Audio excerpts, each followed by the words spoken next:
ಇವತ್ತು ನಮ್ಮ ದಿನಾಚರಣೆ. ಚಾಚಾ ಜವಾಹರ್ಲಾಲ್ ನೆಹರು ಹುಟ್ಟಿದ ಹಬ್ಬ. ನಮ್ಮ ದಿನಾಚರಣೆ ಅಂತ ಎಷ್ಟು ಆಚರಿಸ್ತೀವಿ. ನಾವೇನೋ ಆಟ ಆಡಿಕೊಂಡು ಅಪ್ಪ ಅಮ್ಮನ ಜೊತೆ ನಲಿತಾ ಇದ್ದೀವಿ. ಆದರೆ ನಮ್ಮಂಥ ಎಷ್ಟೋ ಮಕ್ಕಳು ಇಷ್ಟೆಲ್ಲ ಕಷ್ಟಪಡ್ತಾರೆ ಗೊತ್ತಾ.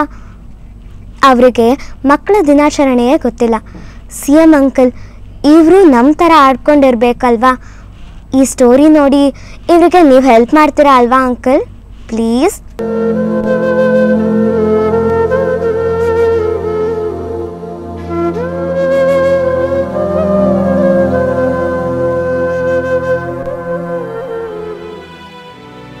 ಮಕ್ಕಳು ತಮ್ಮ 14ನೇ ವಯಸ್ಸಿನವರೆಗೂ ಆಟ ಪಾಠ ಓಟ ತಿಂಡಿ ಅಂತ ಸಂತೋಷವಾಗಿ ಕಾಲ ಕಳೀತಾರೆ. ಮಕ್ಕಳಿಗೆ ಯಾವುದೇ ಜಂಜಾಟ ಇರೋದಿಲ್ಲ. ಇಂಥ ಮುಗ್ಧ ಮಕ್ಕಳಿಗಾಗಿಯೇ ನವೆಂಬರ್ 14ರಂದು ಮಕ್ಕಳ ದಿನಾಚರಣೆಯನ್ನು ಆಚರಿಸಲಾಗುತ್ತೆ.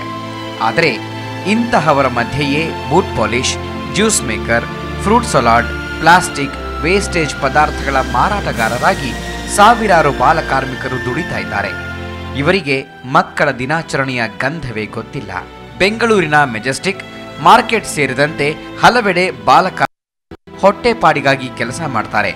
ಆದರೆ ಈ ಬಾಲಕಾರ್ಮಿಕರು ತಮ್ಮ ಕಸುಬನ್ನ ಸಮರ್ಥಿಸಿಕೊಳ್ಳೋದು ಹೀಗೆ. ಪಪ್ಪಾಯಿ, ಕಲ್ಲಂಗಡ, ಅನಾನಸ್, ಆಪಲ್, ಬಾಳೆಹಣ್ಣು, ಖಜೂರ್ ಎಲ್ಲ ಹಾಕ್ತೀರಾ? ಎಷ್ಟು ದಿನ ಮಾಡ್ತಿದ್ದೀರಾ ನೀವು? ಎಷ್ಟು ದಿನದಿಂದ ಮಾಡ್ತಿದ್ದೀರಿ? 25 ದಿನದಿಂದ. ಸ್ಕೂಲ್ ಹೋಗಲ್ಲ ನೀವು? ಯಾವ ಸ್ಕೂಲ್? ಗೌರ್ಮೆಂಟ್. ಎಲ್ಲಿ? ಚನ್ನಪಟ್ಟಣದಲ್ಲಿ. ಬಾಲಕಾರ್ಮಿಕರ ನಿಷೇಧ ಕಾಯ್ದೆ ಜಾರಿಯಾಗಿ 25 ವರ್ಷಗಳೇ ಕಳೆದಿವೆ. ಆದರೂ ಕೂಡ ಬಾಲಕಾರ್ಮಿಕರ ಸಂಖ್ಯೆ ಮಾತ್ರ ಕಡಿಮೆಯಾಗ್ತಾ ಇಲ್ಲ. ಇದಕ್ಕೆ ಅಂಕಿ ಅಂಶಗಳೇ ಸಾಕ್ಷಿಯಾಗಿವೆ. ಸರ್ಕಾರೇತರ ಸಂಘ ಸಂಸ್ಥೆಗಳು ರಾಜ್ಯದ ಬಾಲಕಾರ್ಮಿಕರ ಸಂಖ್ಯೆ ಬಗ್ಗೆ ಆತಂಕಕಾರಿ ಅಂಕಿಅಂಶ ನೀಡ್ತಾ ಇವೆ. ಆದರೆ ಸರ್ಕಾರ ಮಾತ್ರ ಎಂದಿನಂತೆ ಸುಳ್ಳು ಅಂಕಿಅಂಶ ನೀಡಿದೆ. ಬಾಲಕಾರ್ಮಿಕ ಇಲಾಖೆ ಪ್ರಕಾರ ರಾಜ್ಯದಲ್ಲಿ 3 ಲಕ್ಷ ಮಂದಿ ಬಾಲಕಾರ್ಮಿಕರಷ್ಟೇ ಇದ್ದಾರಂತೆ. ಆದರೆ ಸರ್ಕಾರೇತರ ಸಂಘ ಸಂಸ್ಥೆಗಳ ಸರ್ವೆ ಮೂಲಕ 10 ಲಕ್ಷ ಮಂದಿ ಬಾಲಕಾರ್ಮಿಕರಿದ್ದಾರೆ. ಇನ್ನು ಬೆಂಗಳೂರು ಒಂದರಲ್ಲೇ 2 ಲಕ್ಷ ಬಾಲಕಾರ್ಮಿಕರು ಗುಪ್ತ ಸ್ಥಳಗಳಲ್ಲಿ ಕೆಲಸ ಮಾಡ್ತಾ ಇದ್ದಾರೆ ಅನ್ನೋ ಕಹಿ ಸತ್ಯ ಬಹಿರಂಗವಾಗಿದೆ. ಈ ಮಧ್ಯೆ ದುಡಿಯುತ್ತಿರುವ ಮಕ್ಕಳಿಗೆ ನಾವು ಬಾಲಕಾರ್ಮಿಕರು ಅನ್ನುವ ಅರಿವು ಸಹ ಇಲ್ಲ. मम्मी डेली सवेरे क्या काम करते हैं? व्यापार करने को जाते हैं. यही काम. तुम भी व्यापार करते हो? कितने महीने हुए व्यापार करने के लिए स्टार्ट? 3-4 साल हो गए. 4 साल हो गए. पढ़ने नहीं जाती हो? क्यों? पढ़ना नहीं आता. पढ़ना नहीं आती है? तुम स्कूल नहीं जाए क्या? ಬಾಲಕಾರ್ಮಿಕದಂತಹ ಸೂಕ್ಷ್ಮ ಸಮಸ್ಯೆಯನ್ನ ಬರೀ ಕಾನೂನಿಂದಷ್ಟೇ ಹೋಗಲಾಡಿಸಲು ಸಾಧ್ಯವಿಲ್ಲ. ಪ್ರತಿ ವ್ಯಕ್ತಿ, ಕುಟುಂಬ, ಸಮಾಜ ಪ್ರಾಮಾಣಿಕವಾಗಿ ಪ್ರಯತ್ನಿಸಬೇಕಿದೆ. ನಂದಿನಿ ಜೆ, ಸುವರ್ಣ ವಾರ್ತೆ, ಬೆಂಗಳೂರು.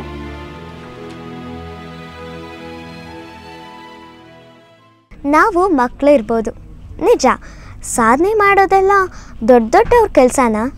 ನಾವು ಅಂದರೆ ಈ ಸಿನಿಮಾದವ್ರಿಗೆಲ್ಲ ಅದೆಷ್ಟು ಇಷ್ಟ ಗೊತ್ತಾ. ನಮ್ಮನ್ನು ಇಟ್ಕೊಂಡು ಎಷ್ಟು ಚಂದ ಹಾಡು ಬರೀತಾರೆ ಗೊತ್ತಾ. ನಾವು ಮಕ್ಕಳೇ ಇರ್ಬೋದು, ನಮ್ಮಲ್ಲಿ ಎಂತೆಂಥ ಪ್ರತಿಭೆ ಇರುತ್ತೆ ಗೊತ್ತಾ. ನೀವು ದೊಡ್ಡವರು, ಅದನ್ನು ಗುರುತಿಸಿ ಪ್ರೋತ್ಸಾಹ ಮಾಡಬೇಕು. ಹಾಗೆ ಪ್ರೋತ್ಸಾಹ ಕೊಟ್ಟರೆ ಎಂತೆಂಥ ಮಕ್ಕಳು ಸಾಧನೆ ಮಾಡ್ತಾರೆ. ಅನ್ನವನಿಕ್ಕೋದು ನನ್ನೇನು ನುಡಿಯುತ್ತಾನಂತೆ ಪರರ ಬಗದೊಡೆ ಭಿನ್ನಾಣವಕ್ಕ ಸರ್ವಜ್ಞ. ಮೇಲೊಂದು ಮನೆಯ ಮಾಡಿ ಮೃಗಗಳಿಗೆ ಅಂಜಿದೊಡೆ ಎಂತಯ್ಯ. ರಸಿಕನಾಡುವ ಮಾತು ಕೃಷ್ಣ ಶಿವರಿಷಿ ಬಂದಂತೆ ರಸಿಕನಲ್ಲದವನ ಬರೀ ಮಾತು ಕಿವಿ ಒಳಗೆ ಕುರ್ದಿಸುವುದಂತೆ ಸರ್ವಜ್ಞ. ಹೀಗೆ ವಚನ ಹೇಳ್ತಾ ಇರೋ ಈ ಇಬ್ಬರು ಬಾಲೆಯರು ಗಗನ ಹಾಗೂ ಧರಣಿ, ಕೊಪ್ಪಳದ ಬನ್ನಿಕಟ್ಟಿ ನಿವಾಸಿಗಳಾದ ದೇವರೆಡ್ಡಿ ಹಾಗೂ ಲತಾ ದಂಪತಿಯ ಮಕ್ಕಳು. 2ನೇ ಕ್ಲಾಸ್ ಓದ್ತಾ ಇರೋ ಧರಣಿ ಹಾಗೂ 3ನೇ ಕ್ಲಾಸ್ ಓದ್ತಾ ಇರೋ ಗಗನ ಇಂಗ್ಲಿಷ್ ಮೀಡಿಯಂ ವಿದ್ಯಾರ್ಥಿಗಳು. ಆದರೆ ಬಸವಣ್ಣ, ಸರ್ವಜ್ಞ ಹಾಗೂ ಅಕ್ಕ ಮಹಾದೇವಿ ಸೇರಿದಂತೆ ಶರಣರ 100 ವಚನಗಳನ್ನ ಹೇಳೋದ್ರಲ್ಲಿ ಎತ್ತಿದ ಕೈ. ನಾನು ಬೇಬಿ ಕ್ಲಾಸ್, ಈಗ ನಾನು 2nd ಸ್ಟ್ಯಾಂಡರ್ಡ್. ನಾನು ಬೇಬಿ ಕ್ಲಾಸ್ಲಿಂತ್ರ ವಚನ ಹೇಳ್ತೀನಿ. ಅಕ್ಕಮಹಾದೇವಿ ವಚನ ಹೇಳ್ತೀನಿ, ಸರ್ವಜ್ಞನ ವಚನ ಹೇಳ್ತೀನಿ, ಬಸವಣ್ಣನ ವಚನ ಹೇಳ್ತೀನಿ, ಶ್ಲೋಕ ಹೇಳ್ತೀನಿ. ಇಂಥದ್ದೇ ಮತ್ತೊಂದು ಬಾಲ ಪ್ರತಿಭೆ ಮೈಸೂರಿನ ವಿನಾಯಕ. ಒಂಟಿಕೊಪ್ಪಲು ನಿವಾಸಿ ಶಶಿಕಲಾ ಹಾಗೂ ಅಶೋಕ್ ದಂಪತಿಯ ಪುತ್ರ. ಈತನ ಸುಮಧುರ ಕಂಠದಿಂದ ಹಾಡೋದಕ್ಕೆ ಆರಂಭಿಸಿದ್ರೆ ಕೇಳುಗರು ತಮ್ಮನ್ನೇ ಮರೆತು ಬಿಡ್ತಾರೆ. ಕುಬೇರ ಸುರವರ ಮಾಂ ಪಾಹಿ ಶಂಭೋ ಶಂಕರ ಶಂಕರ ಗಿರಿಧರ್ ಸಾಂಬ ಸದಾ ಶಿವ ಸದಾನಂದ ಶಿವ ಶಾಂಬ ವೀರುದಯ ಶಶಿಶೇಖರ. 8ನೇ ಕ್ಲಾಸ್ ವಿದ್ಯಾರ್ಥಿಯಾಗಿರೋ ವಿನಾಯಕ ಈಗಾಗಲೇ ಸಾಕಷ್ಟು ಸಂಗೀತ ಸಾಧನೆ ಮಾಡಿದ್ದಾನೆ. ಚೆನ್ನೈ, ಬೆಂಗಳೂರು, ಮಂಗಳೂರು, ಮೈಸೂರು ಸೇರಿದಂತೆ ಬೇರೆ ಬೇರೆ ನಗರಗಳಲ್ಲಿ ನಡೆದ ದೊಡ್ಡ ದೊಡ್ಡ ಸಮಾರಂಭಗಳಲ್ಲಿ ಹಾಡಿ ಸೈ ಎನಿಸಿಕೊಂಡಿದ್ದಾನೆ. ಈತನ ಕಲಾ ಪ್ರತಿಭೆಗೆ ಎಸ್ ಪಿ ಬಾಲಸುಬ್ರಹ್ಮಣ್ಯಂ, ಗುರು ಕಿರಣ್, ಬಾಲಮುರಳಿ ಕೃಷ್ಣರಂತಹ ದಿಗ್ಗಜರು ತಲೆದೂಗಿದ್ದಾರೆ. ಅಲ್ಲದೆ ಮಾಜಿ ರಾಷ್ಟ್ರಪತಿ ಅಬ್ದುಲ್ ಕಲಾಂ ಕೂಡ ಬೆನ್ನು ತಟ್ಟಿದ್ದಾರೆ.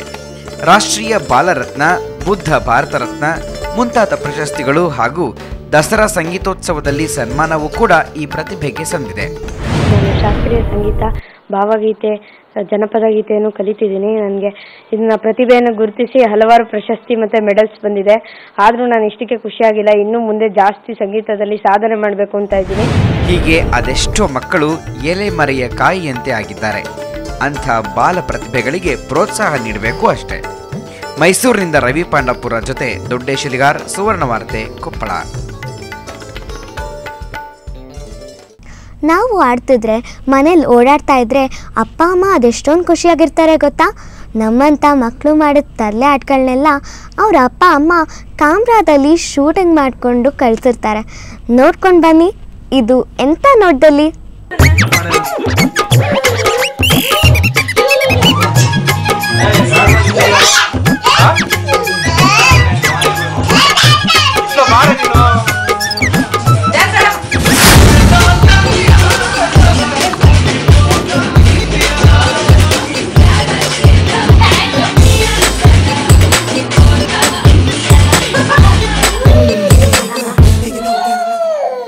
ಇವತ್ತು ಕೋಲ್ಕತ್ತಾದಲ್ಲಿ ಟೆಸ್ಟ್ ಮ್ಯಾಚ್ ನಡೀತಾ ಇದೆ. ವೆಸ್ಟ್ ಇಂಡೀಸ್ ವಿರುದ್ಧ 2ನೇ ಟೆಸ್ಟ್ ಮ್ಯಾಚು. ಸಚಿನ್ ಅಂಕಲ್ ಈ ಮ್ಯಾಚ್ನಲ್ಲಾದರೂ 100ನೇ ಸೆಂಚುರಿ ಹೊಡಿಲಿ ಅನ್ನೋದು ನಮ್ಮ ಆಸೆ. ಸಚಿನ್ ಅಂಕಲ್ 100ನೇ ಸೆಂಚುರಿ ಹೊಡೆದ್ರೆ ನಾವೆಲ್ಲ ಪಟಾಕಿ ಹೊಡೆಯೋಣವಾ? ಇವತ್ತಿನ ಮ್ಯಾಚ್ನಲ್ಲಿ ಕ್ಯಾಪ್ಟನ್ ಧೋನಿ ಟಾಸ್ ಗೆದ್ದು ಬ್ಯಾಟಿಂಗ್ ಮಾಡಿಸ್ತಿದ್ದಾರೆ. ವೆಸ್ಟ್ ಇಂಡೀಸ್ನವರು ಫೀಲ್ಡಿಂಗ್ ಮಾಡ್ತಿದ್ದಾರೆ. ಬ್ಯಾಟಿಂಗ್ ಸಕ್ಕತ್ತಾಗಿದೆ. ಇದು ಈ ಹೊತ್ತಿನ ಸುದ್ದಿ. ಕ್ಷಣ ಕ್ಷಣದ ಸುದ್ದಿಗಾಗಿ ಸುವರ್ಣ ನ್ಯೂಸ್ 24/7 ನೋಡ್ತಾ ಇರಿ.